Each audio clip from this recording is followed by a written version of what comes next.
Bismillahirrahmanirrahim. Assalamualaikum warahmatullahi wabarakatuh. Hari ini saya Muhammad Ahmad bin Zailan, Nur Alia Adrana binti Abdul Rahman dan Nur Amisha binti Zainuddin akan membentangkan tugasan 1 pembentangan SJHK 3023 Malaysia dan hubungan antarabangsa. Dapat lihat garis masa penubuhan ASEAN iaitu pada 31 Julai 1961 Pertubuhan Association of Southeast Asia iaitu ASA. Kemudian pada 1963 pembubaran Association of Southeast Asia (ASEA). Waktu itu ASA telah jatuh atau dibubarkan dan pada tahun 1963 Mafilindo telah ditubuhkan. Kemudian pada 8 Ogos 1976 Pertubuhan ASEAN telah berlaku. Okay, pertama sekali mari kita tahu apakah itu Pertubuhan Association of Southeast Asia (ASEA). Mari kita lihat apakah tujuan penubuhan ASA. Pada 1991, ASA telah ditubuhkan dengan rasminya dan dianggotai oleh negara Persekutuan Tanah Melayu, Filipina dan juga Thailand. Matlamat penubuhan ASA ini adalah untuk mengekalkan keamanan dan kebebasan negara-negara di kawasan rantau Asia Tenggara, memupuk keadilan sosial dan meningkatkan kerjasama dan kemajuan dalam bidang ekonomi negara-negara ahli dan juga di negara-negara lain di kawasan rantau Asia Tenggara. Bagi mengeratkan hubungan kerjasama ini, negara-negara anggota ASA telah mengadakan program pertukaran kebudayaan dan pendidikan. Selain daripada program kebudayaan, ASA juga telah memeterai penjajian penerbangan di antara negara-negara anggota dan pelancaran kereta ekspres ASA antara Bangkok dan juga Kuala Lumpur. Jadi di sini kita dapat lihat bahawa ASA ini ditubuhkan antara Filipina dan Thailand dan Tanah Melayu ketika itu. Jadi tujuannya adalah untuk mengekalkan keamanan. Maksudnya mereka tak nak bergaduh sesama mereka sebab mereka sudah merdeka. Kerana Tanah Melayu pun sudah merdeka waktu itu dan mereka perlu merapatkan hubungan antara negara sekeliling mereka untuk membantu mereka untuk membantu Tanah Melayu untuk membangun ketika itu. Kita lihat pula apakah kebaikan penubuhan ASA. Yang pertama adalah kemudahan latihan dan penyelidikan dalam bidang sains dan teknologi di kalangan negara anggota. Yang kedua adalah mengekalkan serta menjamin keselamatan dan kestabilan politik negara-negara serantau. Jadi pada saya sangat baguslah ASA ini kerana dia akan membantu negara-negara yang sedang maju atau dalam proses membangun seperti Malaysia untuk terus meningkat menjadi salah satu negara yang akan dibanggakan atau negara yang akan menjadi satu negara yang sangat maju pada masa hadapan. Macam contohnya, penubuhan ASA ini dia memberikan latihan dan penyelidikan dalam bidang sains dan teknologi. Kalau kita tengok sekarang, negara mana yang paling maju, mestilah negara yang maju daripada segi sains dan teknologi ni. Kemudian tak lupa juga kalau diorang bersatu, dia akan mengekalkan keselamatan, menjamin keselamatan dan akan kestabilan negara politik serantau. Namun begitu, setiap pertubuhan ini yang berlaku pada waktu dulu telah mengalami kegagalan. Di antaranya adalah ASA. ASA telah gagal bertahan lama akibat daripada kelemahan struktur organisasi serta konflik yang kian memuncak di antara negara-negara anggota, terutamanya tuntutan Filipina ke atas Sabah. Filipina menarik diri daripada ASA sebagai membantah keputusan Tanah Melayu untuk memasukkan Sabah menjadi sebahagian daripada wilayahnya yang terletak di bawah Kesultanan Sulu. Dan konfrontasi Malaysia-Indonesia pada tahun 1963. Indonesia enggan menyertai ASA kerana mereka menganggap pertubuhan Malaysia sebagai satu bentuk penjajahan baru di Asia Tenggara. Indonesia mengecam dan menentang keras langkah kerajaan Tanah Melayu untuk menubuhkan Malaysia. Malah Indonesia turut menentang secara kegelasan melalui dasar konfrontasi. Macam kita belajar pada sekolah menengah hari itu, pada waktu kita sekolah menengah, kita dapat tengok bahawa Malaysia dan Indonesia sangat tidak bersetuju dalam pembentukan Malaysia. Sebab apa? Kalau Filipina kata Sabah itu adalah milik mereka, tetapi Indonesia pula mereka mengatakan bahawa cara Malaysia, cara Tanah Melayu ni untuk mengajak Sabah masuk ke dalam negara mereka adalah satu bentuk penjajahan baru. Jadi Indonesia menentang keras perkara ini dan Filipina juga menentang keras dan menyebabkan kepada kejatuhan pertubuhan ASA ini. Kemudian ASA jatuh, pertubuhan ASA ini gagal, kemudian muncullah satu pertubuhan lain iaitu Mafilindo. Mari kita teruskan. Yang kedua pula adalah Greater Malayan Confederation, Mafilindo, atau singkatan kepada perkataan Malaysia, Filipina dan Indonesia. Mari kita lihat apakah tujuan penubuhan Mafilindo. Tujuan utama penubuhannya adalah untuk meningkatkan perhubungan persahabatan dan menyelesaikan pertelingkahan antara Malaysia, Filipina dan Indonesia. Kenapa saya cakap tadi Tanah Melayu pada pertubuhan asal tetapi Malaysia ketika sini? Sebab Malaysia ketika ini Sabah dan Sarawak telah masuk ke dalam negara Tanah Melayu, telah bergabung dengan Tanah Melayu dan membentuk satu negara yang dinamakan sebagai Malaysia yang kekal sehingga hari ini. Gitu. Pertelingkahan yang timbul antara Malaysia dengan kedua negara tersebut adalah disebabkan oleh cadangan pembentukan Malaysia. Indonesia tidak bersetuju dengan pembentukan Malaysia kerana Presiden Sukarno menganggap pembentukan Malaysia sebagai satu neokolonialisme atau penjajahan bentuk baru. Tentangan Filipina pula adalah kerana negara tersebut menuntut Sabah yang didakwanya masih menjadi hak milik negara mereka.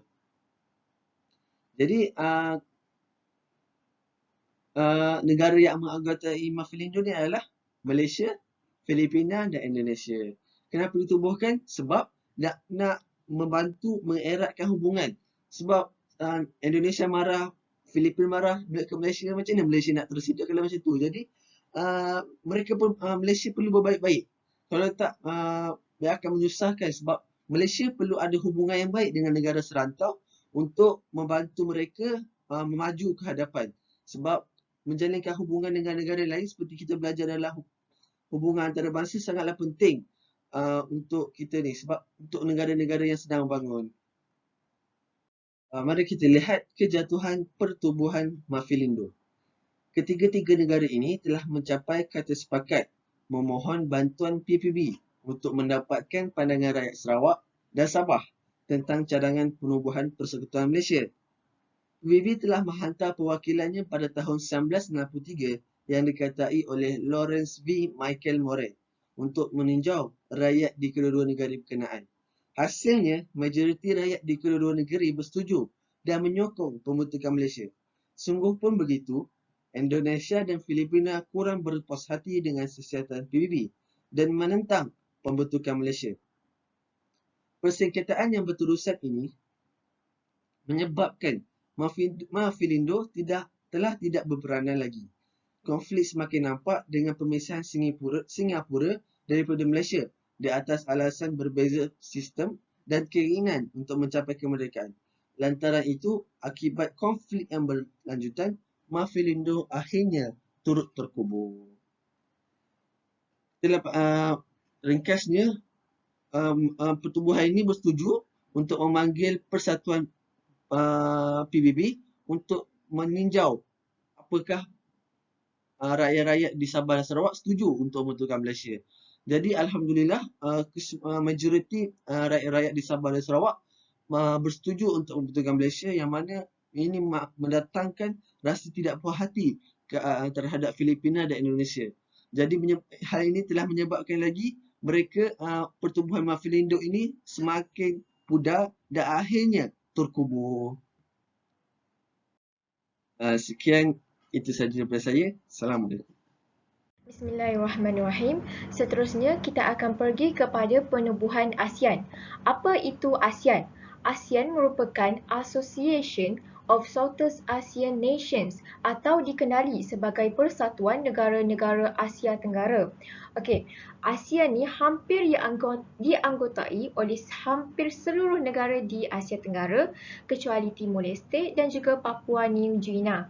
Okey, ASEAN ditubuhkan oleh 5 negara pengasas iaitu Indonesia, Malaysia, Filipina, Singapura dan Thailand melalui perjanjian iaitu Deklarasi Bangkok.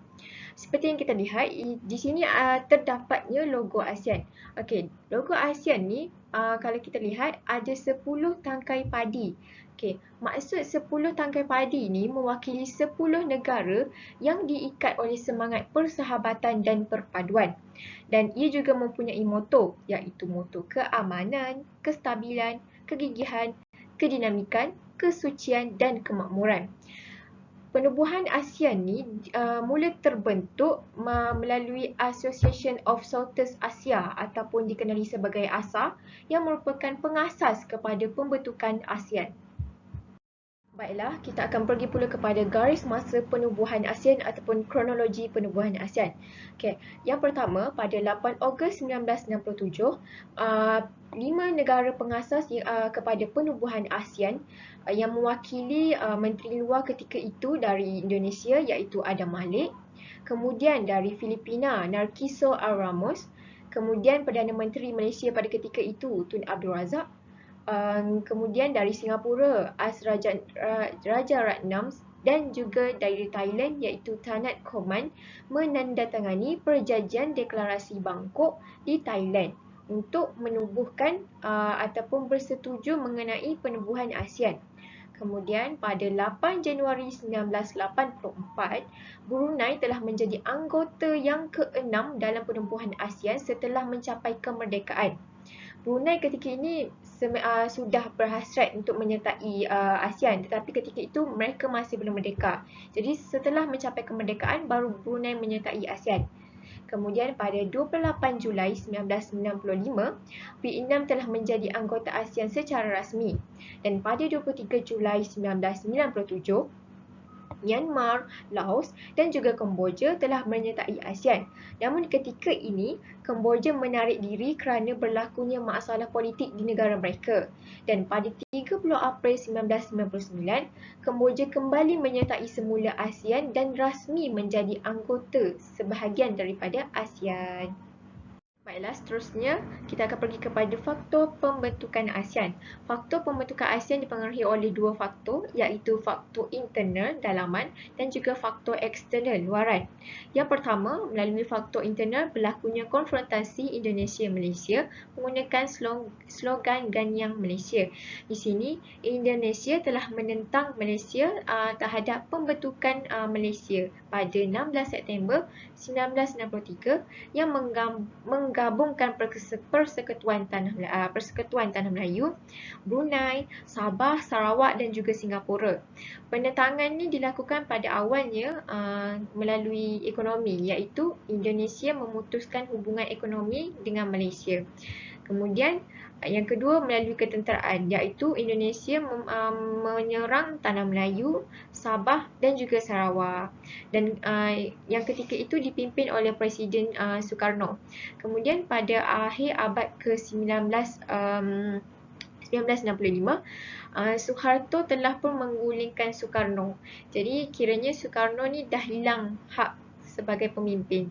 Jadi ketika itu Suharto telah memimpin Indonesia dan telah membatalkan konfrontasi tersebut dan mula mendamaikan hubungan di antara Malaysia dan juga Indonesia. Yang kedua adalah tuntutan Filipina ke atas Sabah. Masa ini Filipina juga menentang pembentukan Malaysia kerana kemasukan Sabah sebagai Malaysia itu ditentang sebab mereka menuntut bahawa Sabah itu berada di bawah Kesultanan Sulu yang merupakan hak mereka. Jadi Sabah tak boleh masuk ke dalam pertubuhan Malaysia, sebab itulah mereka menentang Malaysia. Okey, yang ketiga adalah keadaan negara-negara rantau Asia yang baru merdeka. Okey, sebab masa ni negara-negara Asia ni baru saja mencapai kemerdekaan, iaitu baru diberikan kebebasan oleh para penjajah. Jadi keadaan yang merdeka seperti Malaysia, Indonesia, Filipina dan Singapura membuatkan negara mereka ni masih lagi baru dan masih lagi tidak stabil untuk membentuk negara yang selamat, negara yang boleh maju daripada ekonomi, sosial dan politik.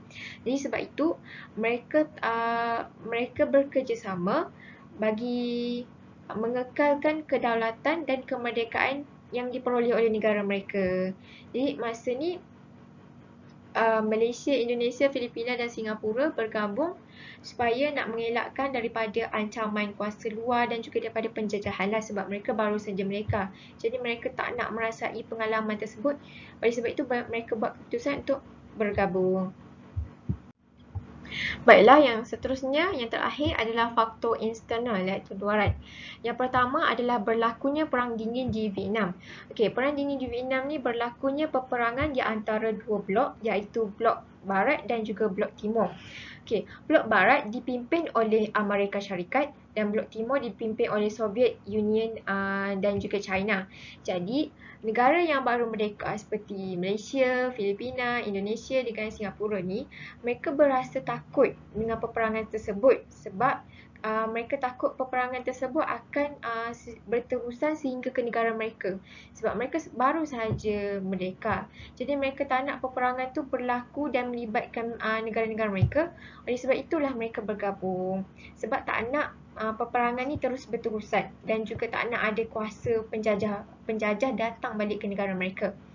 Yang kedua adalah penubuhan ASA dan Mafilindo. Penubuhan ASA dan Mafilindo juga merupakan faktor kepada pembentukan ASEAN, sebab penubuhan ASA dan Mafilindo ni ditubuhkan untuk mencapai kerjasama. Namun kerjasama tersebut gagal sebab masa tu Filipina tuntut Sabah dan juga ketika itu berlakunya konfrontasi Indonesia-Malaysia. Yang terakhir adalah kedudukan geografi.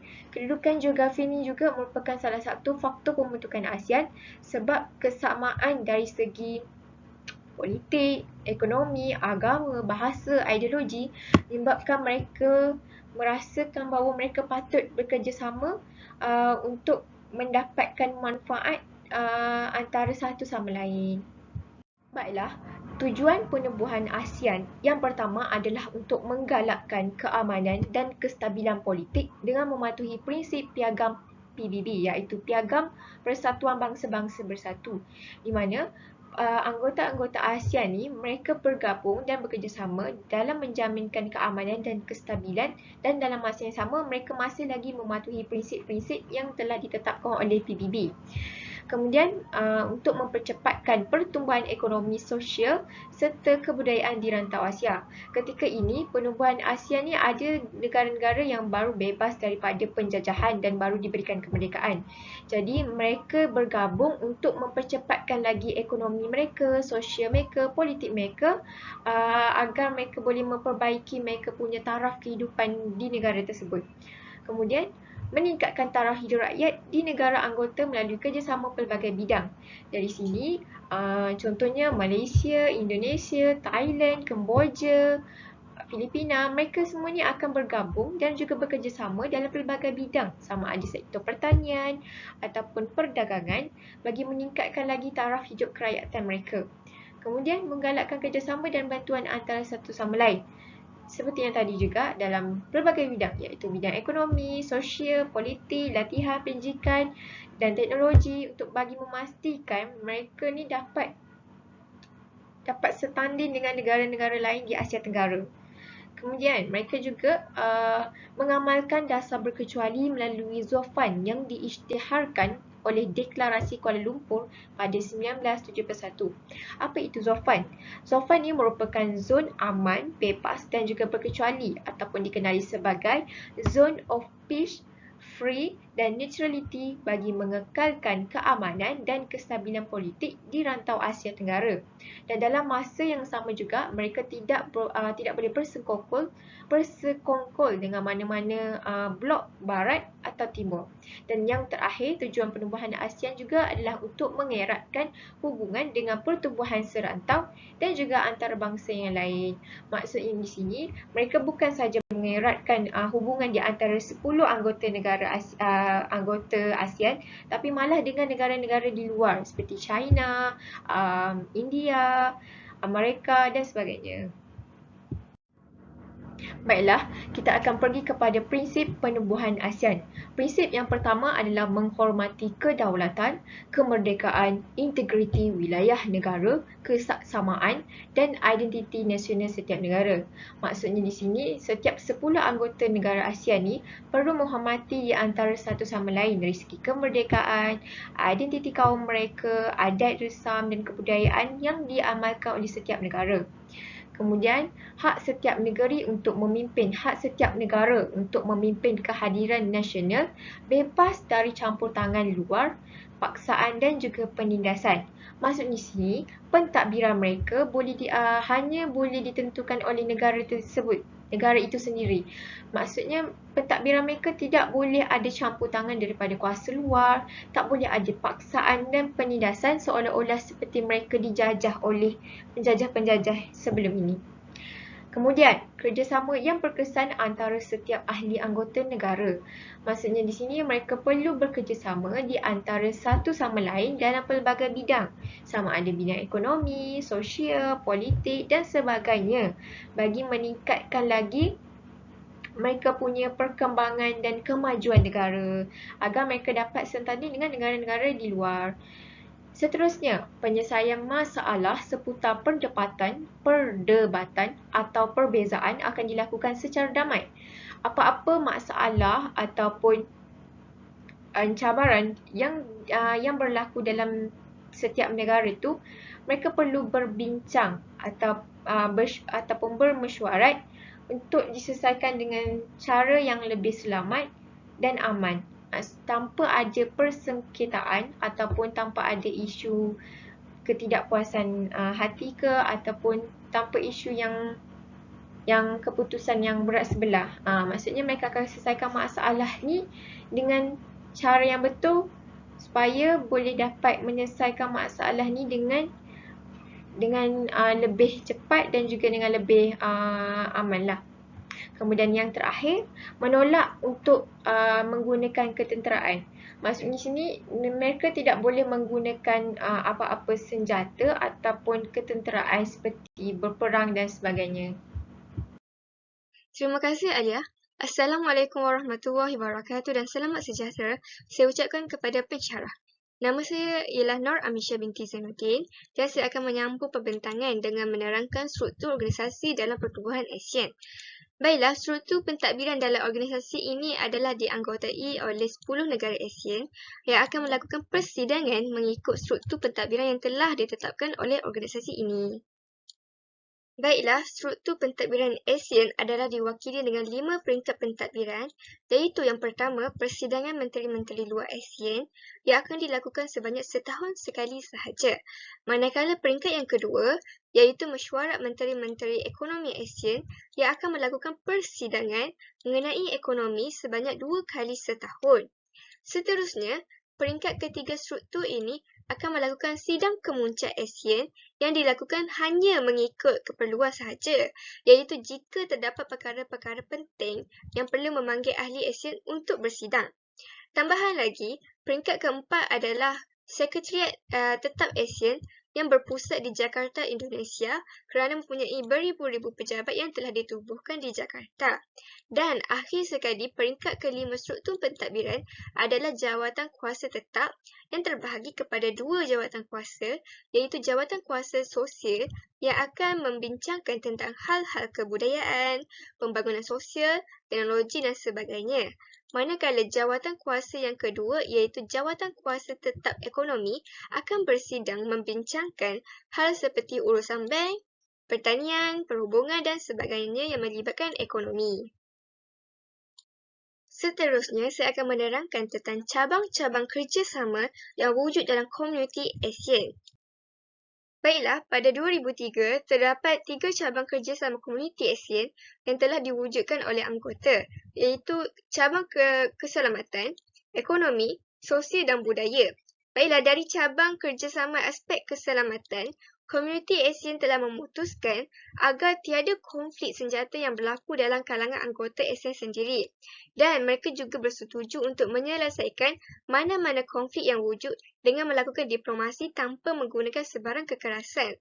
Manakala, cabang kerjasama dari aspek ekonomi pula Komuniti ASEAN telah memutuskan untuk mewujudkan pasaran bebas serta kawasan perdagangan bebas ASEAN yang juga dikenali sebagai AFTA untuk menghapuskan kesemua tarif serta rancangan ekonomi untuk menarik perhatian China dan India untuk memasuki pasaran ASEAN untuk mewujudkan pasaran bebas terbesar di dunia yang akan memanfaatkan mereka bersama.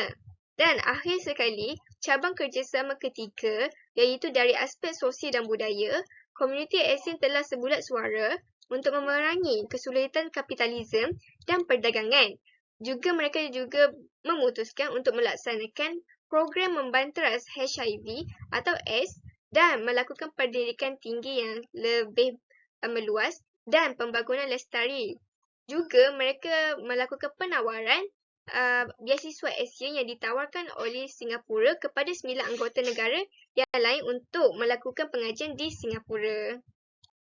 Seterusnya, saya akan mengupas pula tentang kebaikan daripada penubuhan ASEAN yang melihat kepada impak-impak positif yang wujud daripada penubuhan ASEAN yang telah memberi manfaat kepada negara anggota ASEAN. Baiklah, antara kebaikan daripada penubuhan ASEAN iaitu dari segi aspek yang pertama, keselamatan. Contohnya, Malaysia telah bebas daripada ancaman senjata nuklear melalui konsep zon bebas senjata nuklear ASEAN yang telah dimeterai dalam Persidangan ASEAN.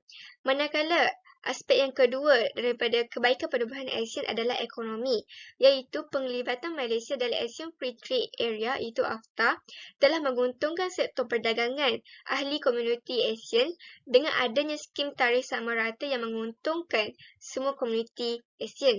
Dan dari segi aspek yang ketiga pula iaitu sosial dan kebudayaan, dengan wujudnya program Tahun Melawat Malaysia yang menonjolkan keunikan dan kecantikan alam semula jadi Malaysia telah menjadikan Malaysia sebagai salah satu tarikan pelancong utama di ASEAN. Dengan ini wujudnya sokongan antara satu sama lain dalam komuniti ASEAN. Seterusnya, dari segi aspek pendidikan pula, wujudnya program-program seperti RACE-CAM dan RESC yang telah meningkatkan mutu pendidikan di negara ini, terutamanya dalam bidang bahasa Inggeris. Baiklah, antara cabaran yang dihadapi oleh Malaysia dalam mengekalkan kesejahteraan antara anggota ASEAN adalah cabaran ekonomi Malaysia dengan negara Thailand. Hal ini terjadi disebabkan oleh kedudukan Malaysia yang bersempadan dengan negara Thailand.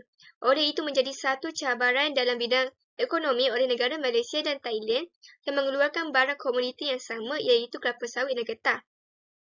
Dengan itu, Malaysia terpaksa bersaing untuk memasarkan barang komoditi ke negara lain untuk mengelakkan persaingan ekonomi antara negara anggota ASEAN. Baiklah, seterusnya wujudnya isu tuntutan Filipina ke atas wilayah Sabah dan lambakan parti Filipina di Malaysia. Hal ini kerana Filipina telah mendakwa bahawa Sabah adalah kepunyaan Kesultanan Sulu. Tambahan lagi, wujudnya masalah pendatang asing tanpa izin iaitu parti yang berlaku kerana pelarian Filipina yang lari ke Sabah akibat daripada serangan tentera Filipina ke atas kumpulan pelampau Moro. Oleh itu, mereka menceroboh perairan Malaysia yang mengakibatkan jumlah parti di Malaysia semakin bertambah. Sehubungan itu, Malaysia perlu menyelesaikan masalah tuntutan Filipina ke atas Sabah dan lambakan parti Filipina di Malaysia dengan cara yang baik untuk menjaga hubungan baik diplomasi antara Filipina. Baiklah, seterusnya pula, wujudnya masalah gaji pekerja Malaysia di Singapura yang agak rendah dalam sektor pekerjaan yang sama. Hal ini kerana pekerja Malaysia yang bekerja di Singapura tidak dapat menampung kos sara hidup yang tinggi di Singapura. Oleh itu,